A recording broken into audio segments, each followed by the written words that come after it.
सबैमा नमस्ते।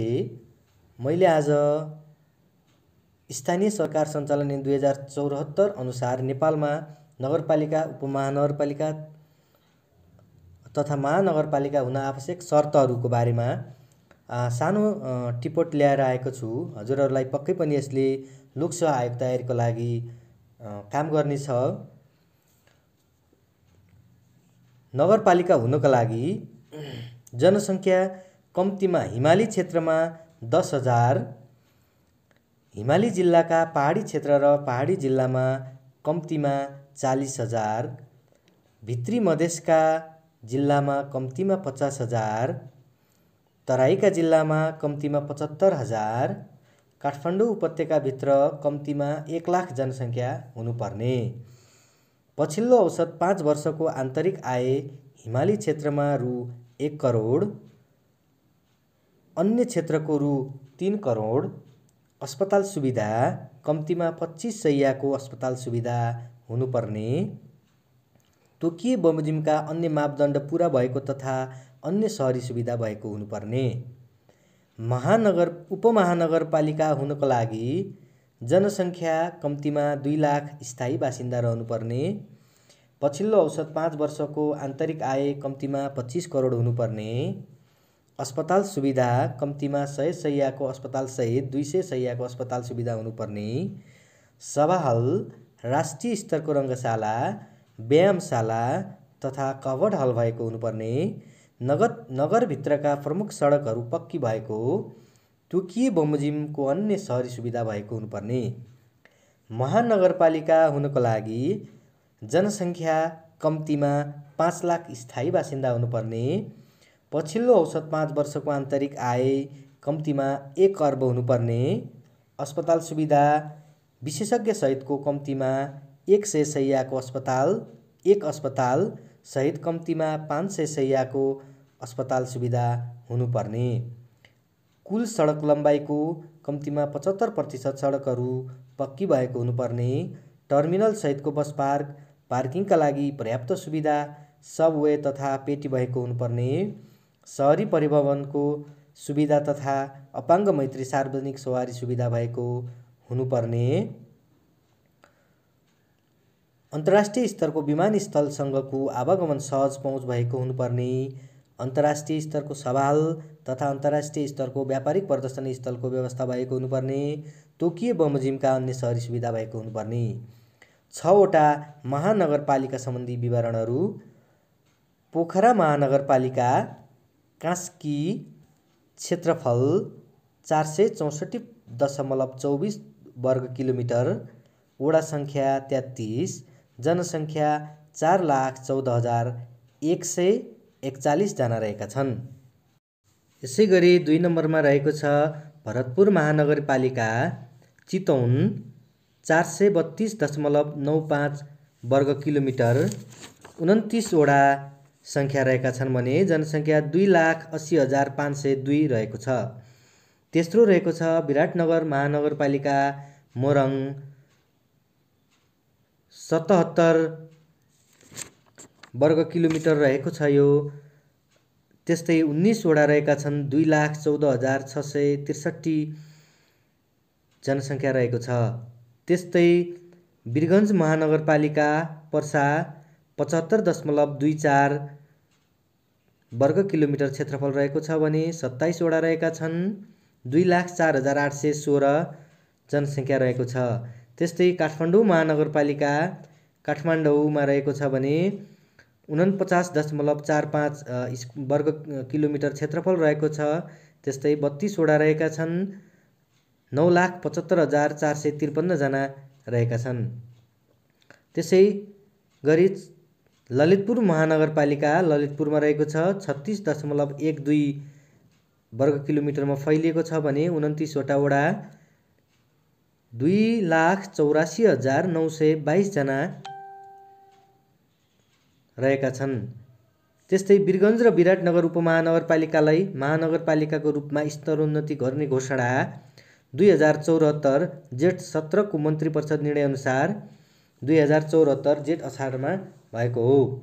जनसङ्ख्याको आधारमा ठुलो महानगरपालिका काठमाडौँ, उपमहानगरपालिका घोराई, नगरपालिकाहरूमा मेचीनगर हो भने गाउँपालिका बाँकेको राप्ती सोनारी गाउँपालिका हो।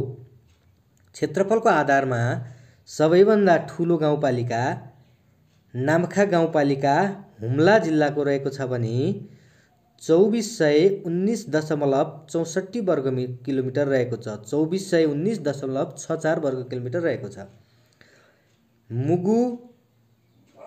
मुगुम रोड गाउँपालिका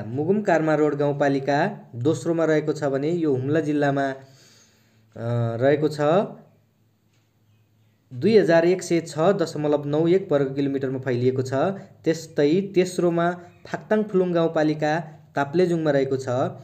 1858.51 वर्ग किलोमिटरमा फैलिएको छ। त्यस्तै चौथो नम्बरमा चुमनुब्री गाउँपालिका गोर्खा 1648.65 वर्ग किलोमिटरमा फैलिएको छ। यो अहिले गोर्खाको चुमनुब्री जुन भाषा छ, भाषा आयोगले यसलाई चाहिँ थप गरेको भाषा पनि गोर्खा जिल्लामै रहेको छ, बोलिने भाषा हो। त्यस्तै पाँचौं नम्बरमा खुम्बुपासाङ लामु गाउँपालिका सोलुखुम्बुमा रहेको छ। 1539.11 वर्ग किलोमिटरमा फैलिएको छ। त्यस्तै क्षेत्रफलको आधारमा ठुला उपमहानगरपालिकामा रहेका छन्। घोराई उपमहानगरपालिका दाङ जिल्लामा रहेको छ भने 522.21 वर्ग किलोमिटरमा फैलिएको छ। त्यस्तै तुलसीपुर उपमहानगरपालिका दाङ जिल्लामा रहेको छ भने 384.63 वर्ग किलोमिटरमा फैलिएको छ।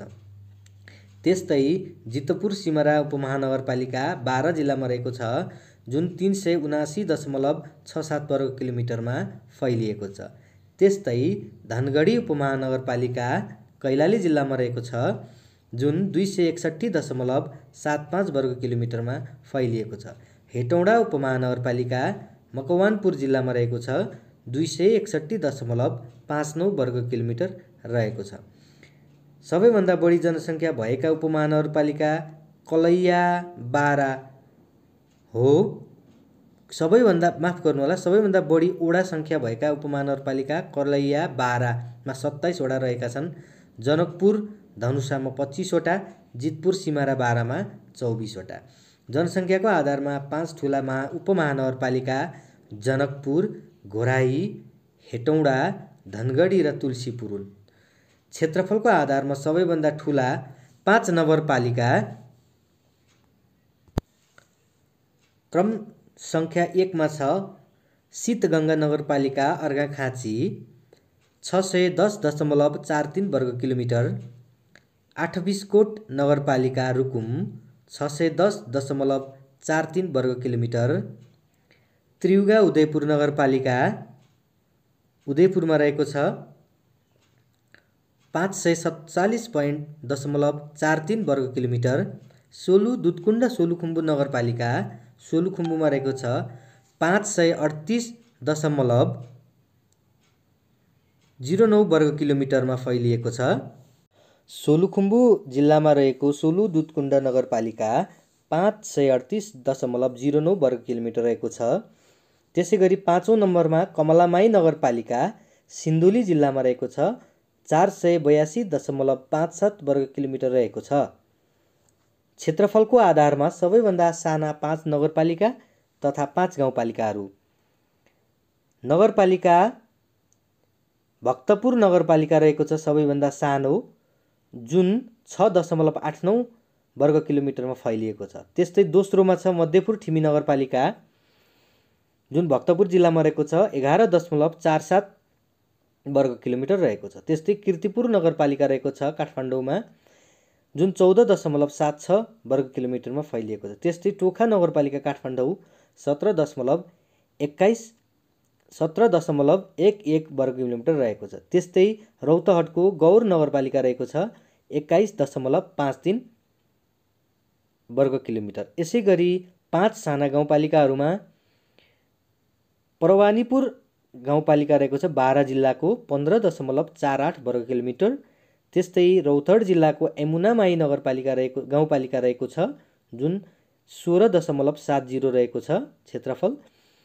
यसै गरी दुर्गा भगवती रौतहट जिल्लाको गाउँपालिका रहेको छ जुन 19.8 वर्ग किलोमिटर रहेको छ। यसै गरी चौथो नम्बरमा छ विश्रामपुर गाउँपालिका रहेको छ बारामा जुन 19.81 वर्ग किलोमिटरमा फैलिएको छ।